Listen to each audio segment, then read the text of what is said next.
오늘 본문의 말씀을 가지고 남편과 아내의 자세라는 제목으로 함께 말씀을 나누도록 하겠습니다. 5월은 가정의 달입니다. 그래서 매년 5월이 되면 어린이 주일, 또 어버이 주일, 또 교사 주일, 또 이게 부부 주일을 지키게 됩니다. 그런데 요즘 수많은 가정들이 깨어지고 또 예전에 어떤 가정의 기능들이 많이 사라지면서 가정의 달이라는 이 말 자체가 참 어색한 것이 오늘의 현실입니다. 그럼에도 불구하고 이 성경에서 말씀하는 가정의 모습을 우리가 살펴보면서 우리의 마음을 그 깊이 말씀 가운데 새기고 또 우리가 속해 있는 그 가정이 하나님이 기뻐하시는 가정, 또 하나님이 즐거워하시는 가정, 또 그 가정을 통해 하나님의 마음이 시원케 되어지는 그런 가정이 여러분들이 다 이루시기 바랍니다. 그런 아름다운 가정을 세우기 위해서 오늘 본문 말씀을 통해 이 남편과 이 아내의 자세에 대해서 한번 생각해 보는 시간을 가질까 합니다. 예전에 좋은 세상 만들기라는 이 예능 프로그램이 있었습니다. 기억하시는지 모르겠어요. 거의 한 20년 전의 프로그램인데요. 시골에 계신 할머니, 할아버지들을 이렇게 모셔다 놓고 질문들을 하고 문제를 풀도록 그렇게 하는 방송이었습니다. 에피소드가 많이 이렇게 방송에 나오는 그런 프로그램이었는데요. 특히 이제 나이 많으신 어르신들을 모셔놓고 이 스피드 퀴즈를 이렇게 내는 것을 제가 기억합니다. 스피드 퀴즈를 하면서 이제 한 할머니와 할아버지가 문제를 주고받고 있었는데요. 할아버지가 문제를 냅니다. 근데 딱 보니까 문제의 답이 천생연분이었어요. 천생연분. 그래서 할아버지가 회심의 미소를 지으면서 이렇게 문제를 냅니다. 당신과 나 사이를 뭐라 그래? 딱 이렇게 물었어요.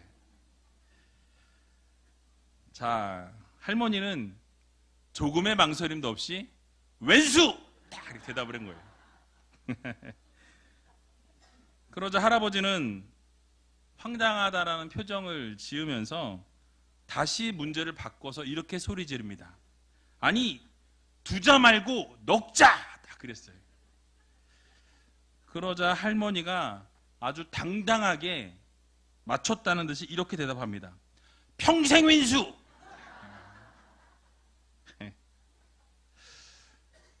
여러분 혹시 여러분들 가정 가운데 이런 평생 원수 없으십니까? 다 고개를 끄덕거리고 계세요. 혹시 철천지 왼수는 없으십니까? 사실 오늘날에는 이러한 남편과 아내에 대한 설교를 하는 것도 사실 껄끄러운 시대를 우리가 살아가고 있습니다. 홀로 사시는 분들이 많이 계시고요. 또 깨어진 가정도 있으시기 때문입니다. 또 결혼 안 한 분도 계시고요. 그러다 보니까 이 설교 자체가 듣기가 불편하신 분들이 있으실 거라는 거예요. 여러분 그러신 분들은 잘 들으셨다가 결혼한 자녀들에게 이야기해 주셔도 좋습니다. 또 본인에게 해당되지 않으시는 분들은 믿음의 남편이, 믿음의 아내가 이렇게 세워져 나가야 하는구나 라는 것을 여러분 좀 깨달으시고 그렇게 그 말씀 그대로 받아들이시고 아멘으로 화답할 수 있는 여러분들이 다 되었으면 좋겠습니다. 그래서 하나님께서 첫 번째로 만들어 놓으신 이 제도가 바로 결혼 제도였다라는 거예요. 하나님께서 이 세상 만물을 창조하십니다. 창세기 1장, 2장에 쭉 보면 이 과정들이 나와 있는데요. 특별히 2장의 말씀을 보게 될 때 하나님께서 모든 창조물들을 만드시고 사람을 지으셨다라고 말씀합니다. 근데 아담을 지으시고 홀로 독처하는 것이 좋지 못하여서 그를 위해 돕는 배필을 지으셨다라고 말씀하고 있죠. 그 돕는 배필을 지으실 때에 그냥 지으신 것이 아니라 아담을 깊이 잠들게 하셨다라고 성경은 말씀합니다. 깊이 잠들게 하시고 그의 갈빗대를 취하여서 그리고 그 여자를 만들었다라고 말씀하고 있어요. 그리고 그 여자를 아담에게로 이끌어 오셨다라고 말씀합니다. 근데 아담이 이 자신의 갈빗대를 취하여서 만들었는지 아닌지 알 수가 없습니다. 그런데 성경을 보게 되면 아마 그의 고백을 통해서 알지 않았을까라는 추측을 우리가 해볼 수 있습니다. 창세기 2장 23절을 보게 되니까 이렇게 아담이 고백합니다. 우리 같이 한번 읽어보겠습니다. 아담이 가로되 이는 내 뼈 중에 뼈요 살 중에 살이라 이것을 남자에게서 취하였은즉 여자라 칭하리라 하니라. 아멘. 여러분, 그렇습니다. 이 다가오는 하와를 보면서 야, 정말 이 여자는 나의 뼈 중에 뼈요 살 중에 살이다. 이 정말 아름다운 고백 아닙니까? 이 사랑의 고백을 하게 됩니다. 그리고 하나님께서 말씀하시기를 24절과 25절에 이렇게 가정의 질서를 말씀하셨어요. 남자가 부모를 떠나 그 아내와 연합하여 둘이 한 몸을 이룰지로다 라고 선포하십니다. 그리고 그렇게 선포하실 그때에 아담과 그 아내는 두 사람이 다 벌거벗었으나 부끄러워하지 아니하였다라고 말씀하고 있어요. 여러분, 이것이 바로 하나님께서 세우신 가정의 모습이었습니다. 그래서 남자가 부모를 떠나서 아내와 연합해서 둘이 한 몸을 이루는 것, 그것이 바로 가정의 모델이었다라는 것이에요. 그리고 가정의 질서를 이렇게 하나님께서 세우셨습니다. 둘이 한 몸을 이루라 라고 말씀하십니다. 한 몸을 이루었을 때에 두 사람이 벌거벗었으나 부끄러워하지 아니하였다라고 말씀하고 있어요. 두 부부가 같이 있을 때 전혀 부끄러워하지 않는 그런 모습이 바로 하나님이 첫 번째로 세우신 가정의 모델이었다라고 말씀하고 있습니다.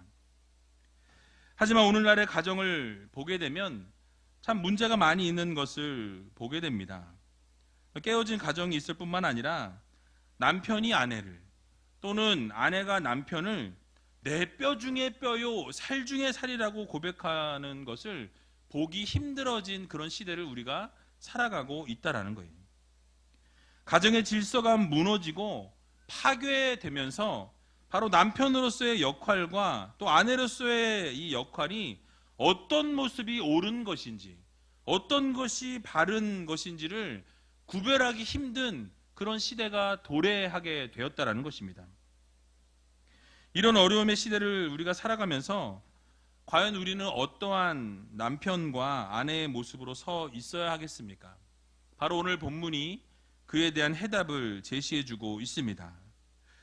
오늘 본문 1절을 보게 되니까 이렇게 말씀합니다. 우리 같이 한번 1절을 읽어보도록 하겠습니다.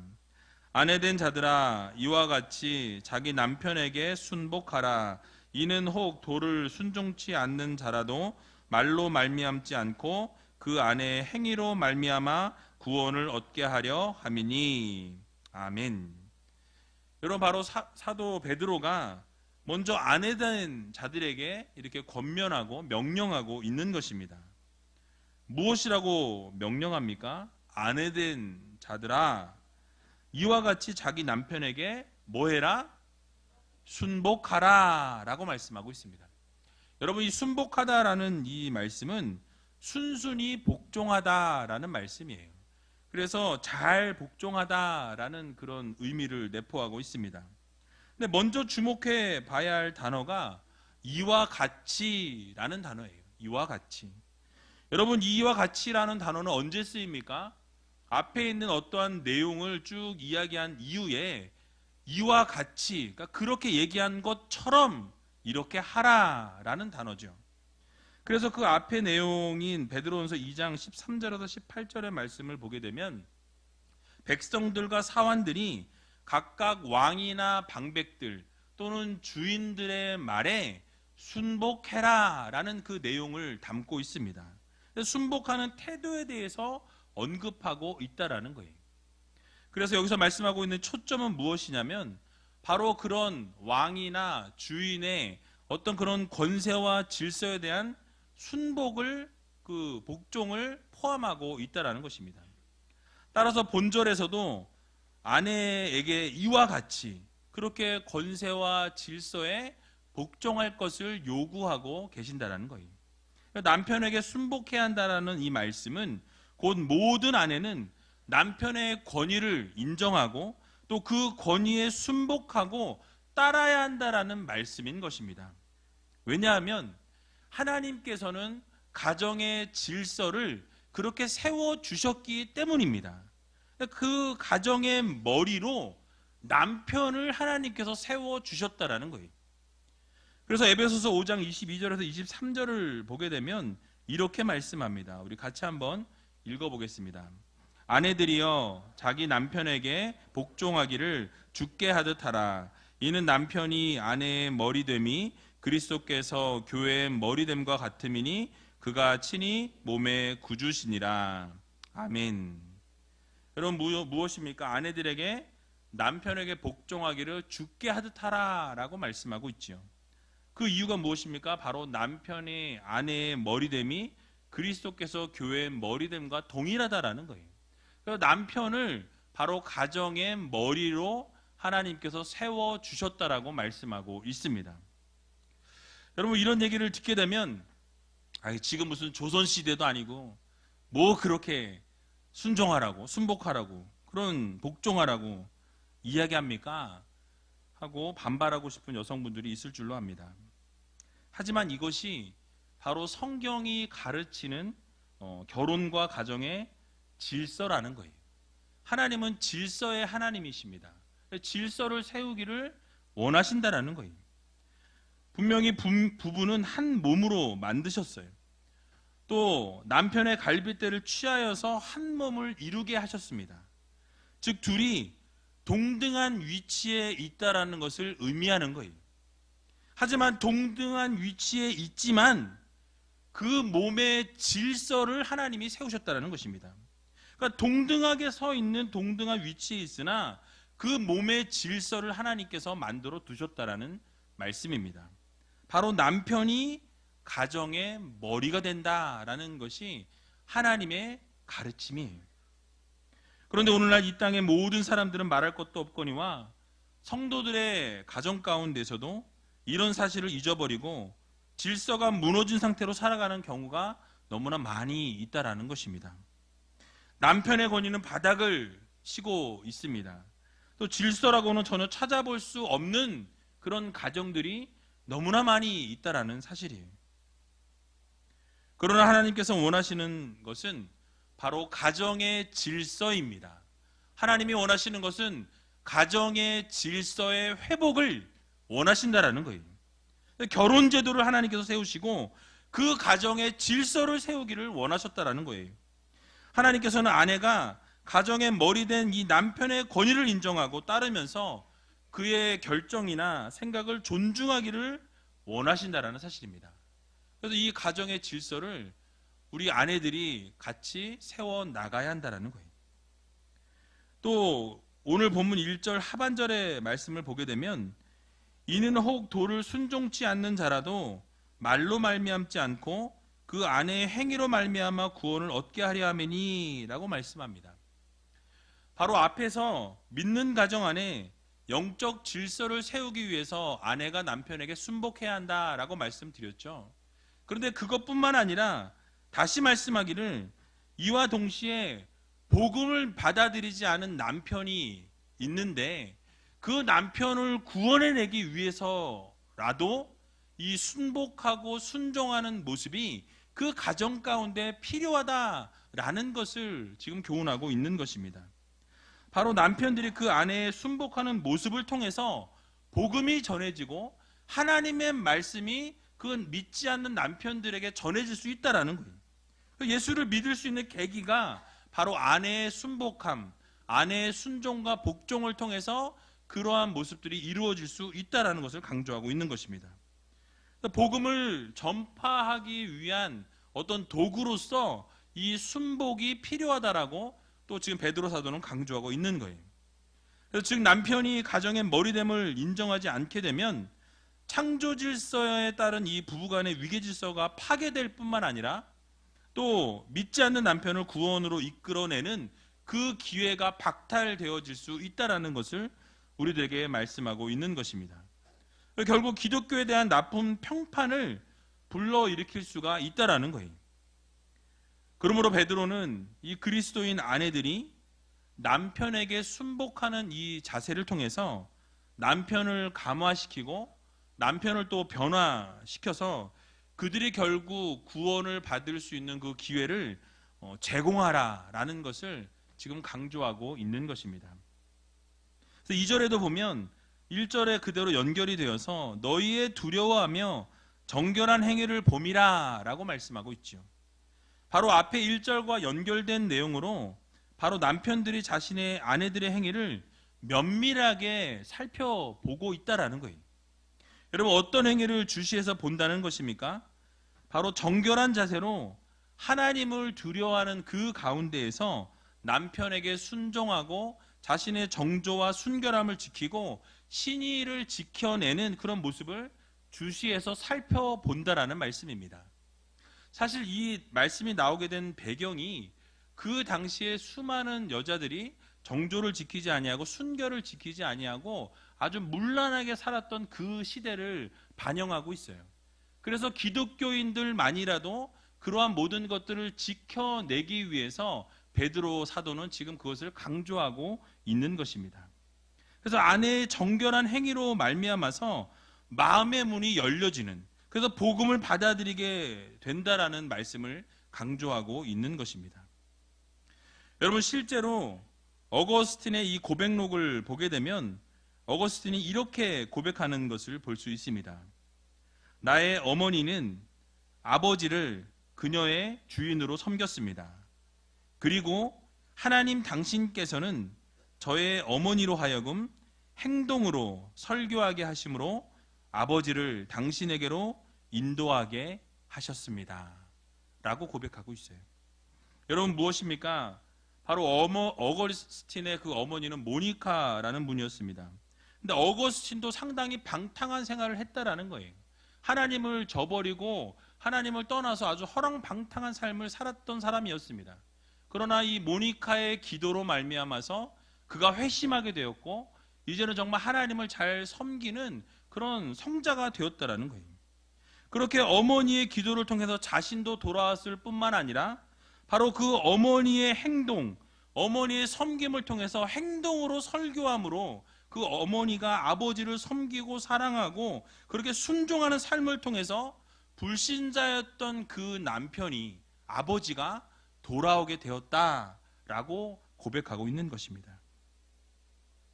여러분, 그러므로 말과 입술만으로 우리가 구원을 이끌어낼 수 없다라는 거예요. 반드시 행위가 수반되어야 한다라는 것입니다. 여러분, 만약 교회를 열심히 다니는 아내가 있는데 매일 집에서 소리 지르고 매일 막 싸우고 밥도 안 챙겨주는 거예요. 그리고 교회 간다고 한번 나가면 한뭉차서요. 오질 않아. 집안이 엉망입니다. 자녀는 뒷전이에요. 여러분, 만약에 그런 아내가 있다면 믿지 않는 남편이 여러분 예수 믿겠습니까? 믿을래야 믿을 수가 없는 거죠. 우리의 삶이 정말 그 믿음의 모범을 보여주어야 한다는 거예요. 그 믿지 않는 남편에게 복음이 이 증거가 되어지기 위해서는 아름다운 삶을 보여주어야 한다는 것입니다. 삶으로 살아내야 한다는 거예요. 그래서 이 순복하고 정결한 삶과 행위로 모범을 보일 수 있는 그런 우리 우이제교회 아내들이 되시기 바랍니다. 아멘이 적어요. 조금 찜찜하신 것 같아요. 또 한 가지 아내들에게 말씀하는 것을 볼 수 있는데요. 3절과 4절에 보니까 이렇게 말씀합니다. 너희 단장은 머리를 꾸미고 금을 차고 아름다운 옷을 입는 외모로 하지 말고 오직 마음에 숨은 사람을 온유하고 안정한 심령에 썩지 아니할 것으로 하라. 이는 하나님 앞에 값진 것이니라 라고 말씀합니다. 여러분, 진정으로 아름다운 이 아내의 자세는 뭐 머리를 꾸미고 뭐 금으로 치장하고 아름다운 옷을 입는 것이 아니라고 말씀하고 있어요. 여러분, 외모를 꾸미는 것이 아니라고 말씀합니다. 무엇입니까? 바로 겉사람을 꾸미는 것이 아니라 속사람을 세워나가라는 거예요. 내면을 아름답게 가꾸고 단장하는 것이, 그것이 바로 진정한 아름다움이라는 거예요. 여러분, 이유가 무엇입니까? 하나님께서는 외모를 보시는 분이 아니시라는 거예요. 그 사람의 중심을 보시는 분이 바로 우리 하나님 아버지시라는 것입니다. 그래서 사무엘상 16장 7절 하반절 말씀을 보게 되니까 이렇게 말씀하고 있습니다. 나의 보는 것은 사람과 같지 아니하니 사람은 외모를 보거니와 나 여호와는 무엇을 보느니라? 중심을 보느니라. 여러분, 하나님께서 여러분 중심을 보기를 원하십니다. 겉의 외모를 치장하는 것 하나님이 기뻐하시지 않는다라는 거예요. 오히려 마음을 치장하고 마음을 꾸미고 정말 마음을 정결케 하는 것을 하나님이 기뻐하신다라는 말씀입니다. 그러므로 겉모양을 꾸미고 가꾸는데 시간을 들이고 돈을 들이기보다는 내면을 가꾸고 내면을 아름답게 꾸밀 수 있는 여러분들이 되시기 바랍니다. 그리고 내면뿐만 아니라 실제 삶 속에서도 여러분들의 섬기는 삶, 또 남편에게 이렇게 순복하는 삶을 살아갈 수 있는 여러분들이 되시기 바랍니다. 그래서 그렇게 살아가는 사람들은 결국 오늘 본문 6절을 보게 되니까 바로 그 예가 사라를 들고 있어요. 아브라함, 남편인 아브라함을 주라 칭했다라고 말씀합니다. 주로 칭하면서 주님이라 칭할 뿐만 아니라 그를 위해서 그렇게 복종했다라고 성경은 말씀하고 있습니다.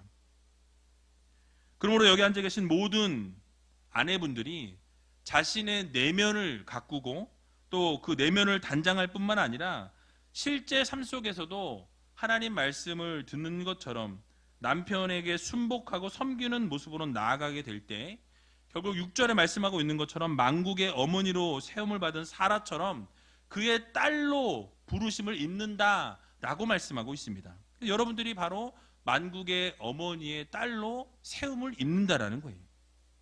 그래서 가정에서 아름답게 섬길 수 있는 귀한 아내들이 되시기를 주님의 이름으로 간절히 축원드립니다. 여기서 말씀을 마치게 되면 제가 이제 돌을 맞겠죠. 남편들의 자세에 대해서도 하나님께서 말씀하셨다라는 거예요. 여러분, 성경은 절대로 그냥 넘어가지 않습니다.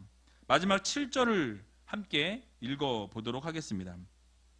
남편된 자들아, 이와 같이 지식을 따라 너희 아내와 동거하고 저는 더 연약한 그릇이요 또 생명의 은혜를 유업으로 함께 받을 자로 알아 귀히 여기라. 이는 너희 기도가 막히지 아니하게 하려 함이라. 아멘. 자, 아내들의 자세에 대해서 언급했던 베드로는 이제 남편들의 자세에 대해서 권면하고 명령하고 있습니다. 몇 가지 이야기를 하고 있는데요. 먼저 지식을 따라 아내와 동거하라 라고 말씀하고 있습니다. 항상 함께 하라는 거예요. 무엇을 따라서? 지식을 따라서. 여러분, 여기서 말씀하는 지식은 무엇입니까? 바로 하나님께서 말씀하신 이 결혼과 아내에 대한 지식이에요. 여러분, 아내를 누가 제일 잘 알죠? 옆집 아저씨가요?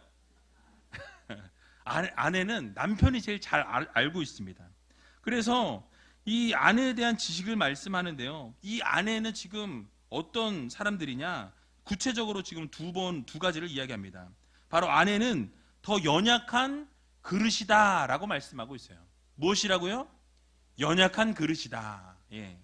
또 두 번째는 생명의 은혜를 유업으로 함께 받을 자이다라고 말씀합니다. 함께 생명의 유업을 얻은 자라고 말씀하고 있어요. 그래서 어떻게 해라? 귀하게 여기라. 아내를 어떻게 하라고요? 귀하게 여기라고 말씀하고 있습니다. 자, 그럼 남편들에게 묻겠습니다. 여러분, 아내는 여러분들에게 어떤 존재입니까? 귀한 존재세요? 그게 맞죠. 연약한 그릇입니다. 그런데 혹시 여러분 밥하고 빨래하고 설거지하는 존재는 아닙니까? 혹시 청소하고 애들 돌보는 그 일을 하는 게 아내라고 생각하는 분은 여기 안 계시냐라는 거예요. 제가 어제 인터넷 뉴스를 우연히 보게 됐는데 요즘 60세에서 70세 은퇴하신 남자분들이 배우는 게 있다 그래요. 뭐냐면 요리를 배우고 있답니다. 요리. 별로 안 놀라시네요. 네. 요리 강좌들을 많이 배우신다 그래요. 5배가 늘었다고 합니다. 그래서 그 요리를 왜 배우냐 했더니 날마다 아내에게 얻어만 먹었으니 이제 뭐 일주일에 한 번이라도 내가 좀 해주고 싶다라는 그런 인터뷰가 있었어요. 그리고 함께 그렇게 식사를 대접했더니 아내들이 너무 행복해 하더라는 거예요. 그래서 요리를 더 열심히 배워가지고 아내를 더 행복해 해주고 싶다. 뭐 그렇게 인터뷰를 하더라고요. 아, 참 좋았습니다. 근데 뒤쪽에 또 갔더니 어떤 분은 노후에 혼자 될까봐 미리 연습을 혼자 굶을까봐 연습하기 위해서 왔다. 뭐 이런 사람도 있더라고요. 어쨌든 여러분 시대가 바뀌었습니다. 옛날처럼 그런 시대에는 지나갔다라는 거예요. 여러분 아내는 연약한 그릇입니다. 몸도 연약하고요. 마음도 연약하다라는 거예요. 그래서 더욱 보호하고 더 아껴주어야 한다라는 거예요. 그래서 말과 행동을 남편들이 조심해야 합니다. 더 아껴줘야 하고 더 감싸 안아줘야 한다라는 거예요. 물론 이 본문이 나온 그 당시에는 여성의 위치가 마치 노예와 같은 그런 취급을 당하는 그런 때였어요. 그래서 여성이 재산의 한 일부 정도로 또는 소유물 정도로 생각하는 그런 시대가 바로 지금 이 본문이 나온 시대였어요. 그러나 성경은 그렇게 이야기하지 않습니다. 성경은 무엇이라고 말씀합니까? 바로 생명의 은혜를 유업으로 함께 받을 자다라고 말씀하고 있어요. 노예가 아니라는 거예요. 밥하는 사람이 아니라는 거예요. 빨래하는 사람이 아니라는 거예요. 함께 그렇게 연약한 그릇이고 함께 유업을, 영원한 유업을 함께 이을 그럴 아내들이라는 거예요. 그래서 하나님 앞에서 남편과 동등하게 이 영생의 기업을 받을 자라고 선포하고 있는 것입니다. 그러므로 아내를 무시하거나 막말하거나 막대해서는 안 된다라는 거예요. 존중히 여기라고 말씀하고 있습니다. 그래서 에베소서 5장 25절을 보게 되면 이렇게 말씀하고 있어요. 같이 한번 읽어보겠습니다. 남편들아 아내 사랑하기를 그리스도께서 교회를 사랑하시고 위하여 자신을 주심같이 하라. 아멘. 여러분 무엇입니까? 주님께서 교회를 사랑하신 것처럼 사랑하라는 거예요. 여러분 주님께서 교회를 어떻게 사랑하셨습니까?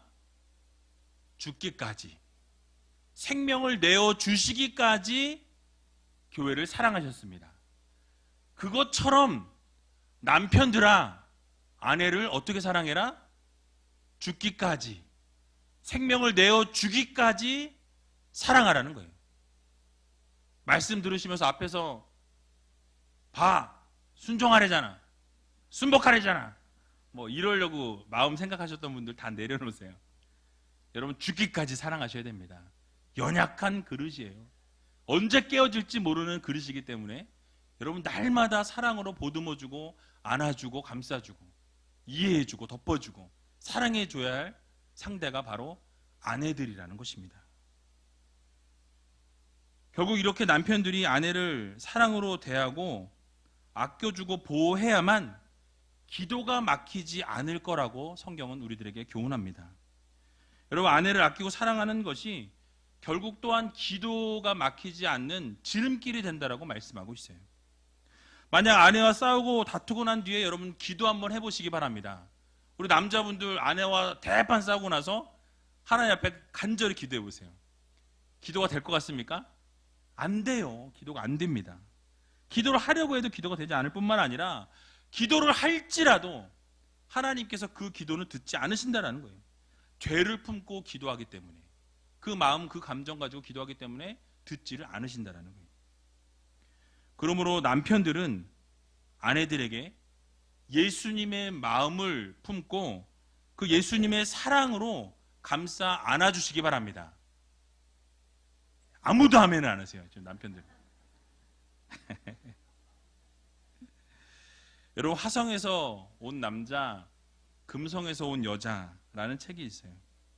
그 책을 읽어보게 되면 남자와 여자는 이 사고 방식이 틀리다라는 거예요. 모든 생활하는 생활 방식도 다르고요.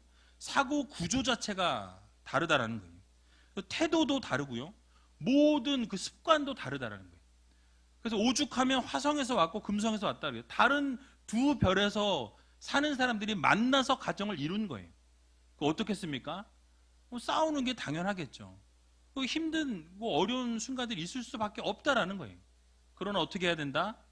사랑으로 감싸 안아 주어야 한다. 죽기까지 사랑해야 한다라고 말씀하고 있는 거예요.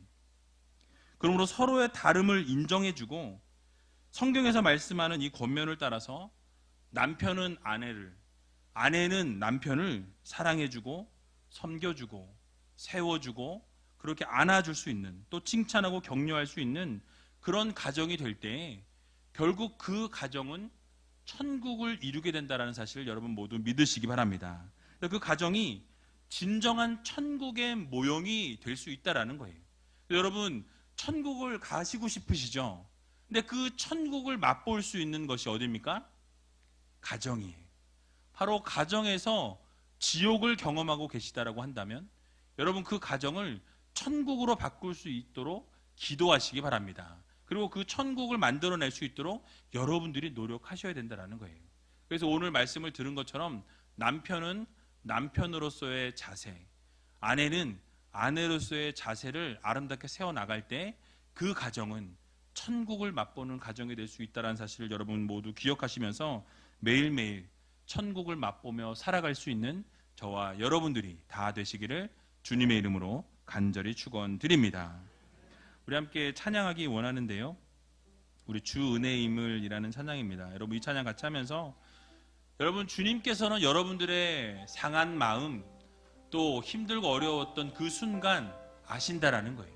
여러분들의 눈물, 홀로 울면서 좌절하고 쓰러지고 넘어졌던 그 순간도 하나님께서는 아신다라고 말씀합니다.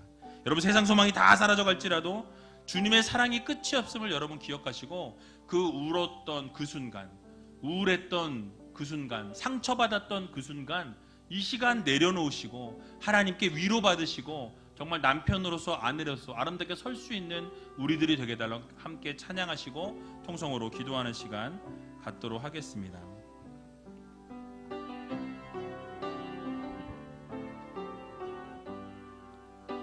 주 나의 모습 보냄, 주 나의 모습 보냄,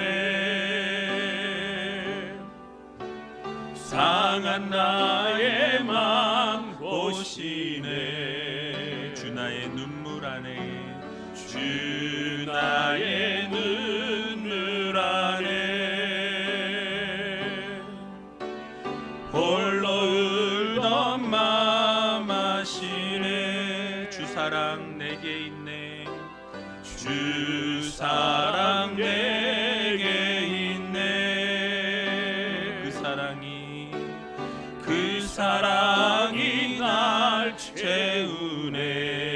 주네 내게 있네, 주네 내게 있네. 그네로 날 세우네, 그네로 날 세우네. 세상